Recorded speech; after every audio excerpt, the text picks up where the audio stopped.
안녕하세요 유튜브 시청자 여러분, 제자르입니다. 손흥민 선수의 토트넘의 모든 소식 전해드리려고 노력하는 제자르의 2024년 10월 6일 세 번째 영상이 되겠습니다. 잠시 후에 월요일 새벽 00시 30분에 토트넘과 갈매기 군단의 경기가 갈매기 군단 홈 구장에서 열릴 예정입니다. 현재 순위표를 살펴보면요, 어제 경기에서 리버풀, 맨시티, 아스날이 모두 승리하면서 1, 2, 3위를 랭크되어 있고, 그리고 첼시, 아스톤빌라가 아직 경기를 하지 않은 상태인데, 아스톤빌라는 홈에서 요즘에 너무 못하는 맨유와 경기를 하기 때문에 제 예상은 빌라가 승리할 것 같습니다. 그리고 첼시는 홈에서 노팅엄과 경기를 하게 되는데, 노팅엄에는 손흥민의 전 스승이라고 할 수 있는 누누 산투 감독이 있는데, 이 누누 산투 감독이 강팀들을 역습으로 잘 잡는 모습을 보여주었고, 실제로 이번 시즌 리버풀 원정 가서 리버풀을 잡았던 적도 있었기 때문에 이번 경기는 노팅엄이 무언가 일을 내주지 않을까 기대를 하고 있습니다. 여튼 이렇게 토트넘과 경기 전에 두 경기가 있는 상황인데, 만약에 애스턴빌라와 첼시가 이번 경기 못 이긴다고 가정을 한다면, 토트넘은 이번 갈매기와 경기 승리한다면 4위까지 치고 올라갈 수 있는 절호의 기회라고 할 수 있습니다. 이런 상황에서 저는 지난 영상에서 엔젤 감독이 베르너를 살릴 것이라고 뉘앙스로 말한 소식 전해드렸고요. 그리고 오늘 전해드린 소식으로는 반더벤을 레알 마드리드가 노린다는 소식까지 전해드렸는데요. 이렇게 반더벤의 가치가 급상승하고 있는 가운데 반더벤을 칭찬하는 영국 현지 전문가가 등장했습니다. 반더벤을 뭐라고 영국 현지 전문가가 칭찬을 했는지 관련 소식들 바로 알아볼까요? 반더벤을 칭찬한 전문가는 맨유의 레전드 게리 네빌이었습니다. 해당 소식은 스퍼스 웹을 통해서 전해졌는데, 게리 네빌은 토트넘 스타를 가레스 베일과 비교하면서 그 선수는 엄청난 파워를 가지고 있다 라고 칭찬했다 라는 제목의 기사였습니다. 내용을 살펴보면 게리 네빌은 토트넘 스타 중에 한 명의 달리기 스타일이 가레스 베일의 달리기 스타일과 매우 비슷하다고 생각한다. 토트넘의 스타는 명성의 꽃을 피우고 있다. 네빌이 언급한 스타는 바로 반더벤이란 것을 추측하는데 이상이 없을 것이다. 반더벤은 계속해서 그의 전기 같은 엄청난 속도로 모든 사람들의 마음을 사로잡고 있다 라면서 기사가 시작이 됩니다. 내용을 계속 살펴보도록 하면은, 이 네덜란드 선수는 이번 시즌 프리미어 리그에서 가장 빠른 선수로 평가받고 있는데, 지난 주말 맨유와 경기에서 얼마나 막을 수 없는 미친 질주를 보여주었다. 경기 시작 3분 만에 23세의 반더벤은 토트넘 진영 깊숙한 곳에서 공을 가로채서 부스터를 켜고 맨유 진영까지 달려가서 브레너 존슨이 골을 넣을 완벽한 크로스를 넣어주었다 하면서 반더벤의 칭찬을 하는 서두를 깔아주는 기사였습니다.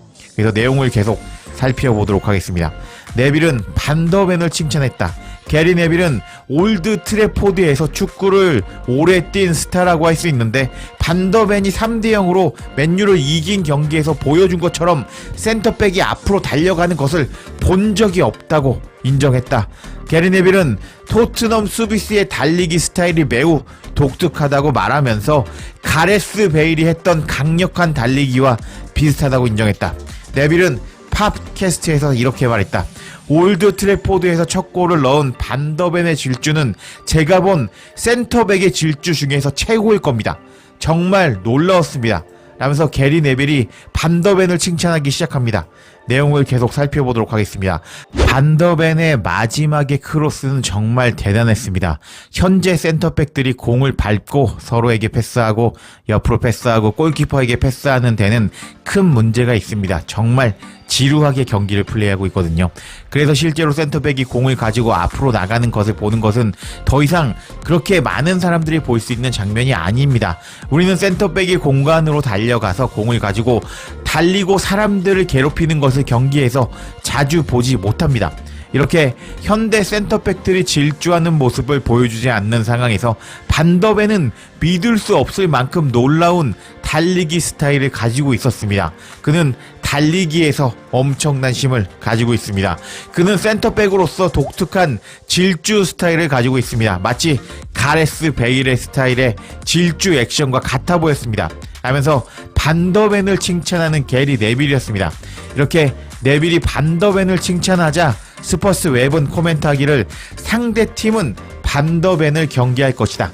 반더벤이 이번 시즌에 이런 어시스트를 2번이나 기록한 만큼 상대팀은 반더벤에게 너무 가까이 접근하지 않도록 조심할 것이다. 반더벤은 멀리 떨어뜨려서 반더벤에게 공을 패스하게 만들 것이고, 그렇게 된다면 반더벤이 공을 소유하는데 더 많은 시간이 주어지게 될 것이다. 반더벤이 보여주는 스피드와 명성을 고려한다면 더 이상 공격수들은 반더벤과 속도 경쟁을 벌일 생각조차 하지 않을 것이다 하면서 반더벤의 스피드와 질주가 너무 위협적이라서 앞으로 상대 공격수들이 반더벤 앞에서 깨갱하면서 꼬리를 내릴 것이라고 코멘트하는 스퍼스 웹이었습니다. 이렇게 경기 전에 게리 네빌로부터 극찬을 받은 반더벤이라고 할 수 있는데, 손흥민 선수가 이번 경기 못 나오는 토트넘은 이번 경기에 어떤 라인업을 들고 나올까요? 예상 라인업 바로 알아볼까요? 해당 소식은 풋볼 런던을 통해서 전해졌고, 엔제 감독이 브라이튼과 경기에서 선택해야 할 토트넘 팀은 이라는 제목의 기사였습니다. 내용을 살펴보면 토트넘은 유로파 리그 경기 후에 일요일에 프리미어리그 브라이튼과 경기를 치르면서 숨을 돌릴 겨를도 거의 없을 예정이다. 토트넘은 5연승으로 좋은 성적을 거두고 있으며 목요일 밤 헝가리의 페런츠 바로시에서 유로파 리그에서 까다로운 경기를 치렀는데 선발 라인업에 4명의 10대가 포함된 많은 변화를 거쳤다. 이제 엔제 감독의 팀은 일요일 오후 갈매기 군단 원정 경기에서 에너지 넘치는 브라이튼과 경기를 하기 전까지 회복할 시간이 이틀 반밖에 없다. 엔제 감독은 일요일 경기를 앞두고 많은 결정을 내려야 되는데 그중 가장 중요한 결정은 헝가리 원정 경기에서 토트넘에서 흥미진진한 데뷔전을 치른 17살 마이키 무어에게 다시 한번 인상적인 활약을 보여줄 기회를 줄 것인가 아닌가이다. 우리 토트넘 전담 기자인 골드와 풋볼 런던의 축구 책임자인 리 윌모트에게 일요일에 엔제 감독이 어느 팀을 선택할 것인지 예상 라인업을 물어보았다 하면서 기사가 시작이 됩니다. 내용을 계속 살펴보도록 하겠습니다. 골드 기자의 예상: 엔제 감독이 목요일 밤 경기를 위해서 선수단의 대부분을 바꾸기로 한 결정은 효과가 있었는데 그 결과 반더벤과 벤탄쿠르는 완전히 휴식을 취했고 갈매기 원정 경기에 나설 준비가 되었고 잠재적으로 우도기가 복귀할 수 있을 것으로 엔제 감독은 보고 있다. 엔제 감독은 금요일과 토요일 훈련에 참여하는 것이 계획대로 진행이 된다면 우도기가 복귀할 수 있을 것이라고 보고 있다. 엔제 감독은 또한 목요일 밤 풀 경기를 뛴 포로를 대신해야 할 경우를 대비해서 스펜스를 보유하고 있는 상황이다. 그리고 센터백 드라구신도 유로파 리그 정지 이후 소집된 경우를 대비하고 준비되어 있다 하면서 스펜스와 드라구신이 체력적 로테이션을 위해서 이번 경기 나올 수도 있다고 말하는 골드 기자였습니다. 그리고 계속 살펴보면 솔랑키는 목요일 밤에 거의 경기에 나서지 않았고 존슨, 메디슨, 셉세비는 모두 25분 정도 뛰었다. 물론 존슨은 5경기 연속골을 넣으면서 자신감이 더욱 높아진 상태이다 라면서 존슨에 대해서 이야기를 하는 기사였고요. 내용을 계속 살펴보면은 엔제 감독은 목요일 경기에서 64분을 뛰면서 3경기 연속 선발로 나온 베르너를 또 선발로 기용할지 아니면은 인상적인 모습을 보여준 마이키 무어가 프리미어리그 첫 번째 선발로 나올 수 있을지 결정해야 할 것이다. 엔제 감독은 목요일 밤에 베르너의 실수에도 불구하고 베르너의 성과에 대해서 많은 칭찬을 하기도 했다. 17살의 무어가 한 달 만에 처음으로 90분을 뛰고 이틀 만에 다시 선발로 나선다는 것은 큰 요구일 수는 있지만 시즌 시작 이후로 2번째로 선발로 나오는 것이기 때문에 큰 문제는 없을 것이다. 마이키 무어의 시간은 곧 올 것이지만 엔제 감독은 마이키 무어의 잠재력에 대해서 자신도 흥분하고 있음에도 불구하고 종종 마이키 무어에 대해서 조심하라고 주의를 주기도 했다 하면서 골드 기자는요, 비카리오 키퍼, 포로, 로메로, 반더벤, 우도기 포백, 셉세비, 벤탄쿠르, 메디슨, 3 미들, 존슨, 솔랑키, 베르너의 4-3-3을 예상하였습니다. 결과적으로 베르너의 선발을 예상하고 있는 골드 기자였습니다. 그럼 이번에는 다른 예상 라인업도 한번 알아보겠습니다. 리 윌모트 기자의 예상 라인업 살펴보도록 하겠습니다. 목요일 밤에 핵심 선수들 중 다수가 충분한 휴식을 취했고 몇몇은 작은 역할을 했다. 목요일날 작은 역할을 한 선수들은 이번 주말에 갈매기 원정을 떠날 때 큰 영향을 받지 않을 것이다. 이번 경기는 하이라인 대 하이라인 경기라서 골이 나올 거다. 다만 갈매기보다 토트넘이 더 많은 골을 넣기를 바라고 있다.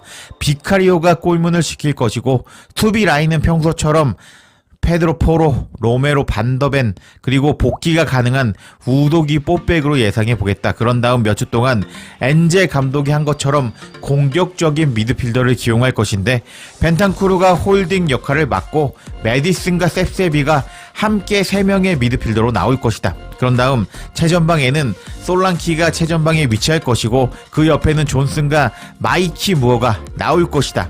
라면서 리 월머트 기자의 라인업을 살펴보면은 비카리오 키퍼, 우도기, 반더벤, 로메로, 포로, 뽀백, 그리고 메디슨, 벤탄쿠르, 셉세비, 3미들, 그리고 마이키 무어, 솔랑키, 존슨의 4-3-3을 예상하는 리 윌모트 기자였습니다. 결과적으로 이번 예상 라인업은 손흥민 선수 자리에 베르너가 나올 것인지 아니면 마이키 무어가 나올 것인지 그 선택을 엔제 감독이 해야 한다고 보고 있는 풋볼 런던의 토트넘 전담 기자들이었습니다. 현재 아스날과 그리고 리버풀, 맨시티가 치열하게 우승 경쟁을 하고 있는 상황인데요. 어제 제가 맨시티 경기를 오랜만에 라이브로 풀타임을 시청했는데 맨시티가 로드리가 없다 보니까 정말 수비적으로 위험한 모습을 보여주었는데요. 이런 상황에서 토트넘이 이번 경기 승리하고 그리고 빌라와 첼시가 이번 경기 승리하지 못한다고 가정을 한다면 토트넘은 바로 4위권에 안착할 수 있다고 할 수 있는 상황인데요. 손흥민 선수가 없는 토트넘이라고 할 수 있는데 손흥민 선수 자리에 마이키 무어냐 베르너냐 이렇게 예상이 되고 있는 상황인데 누가 나오던지 간에 손흥민 선수의 자리가 이번 경기 승부를 결정 지을 수 있는 핵심적인 자리가 될 것 같습니다. 결국 손흥민 선수의 나올 것으로 예상이 되는 마이키 무어 혹은 베르너의 활약이 이번 경기에서 승부를 결정 지은다고 할 수가 있는데 누가 됐던지 간에 나와서 잘해줬으면 좋겠습니다. 현재 손흥민 선수는 오랜만에 휴식기에 들어갔는데요. 100% 몸 상태로 돌아왔으면 좋겠고 그리고 이번 경기 토트넘이 승리했으면 좋겠네요.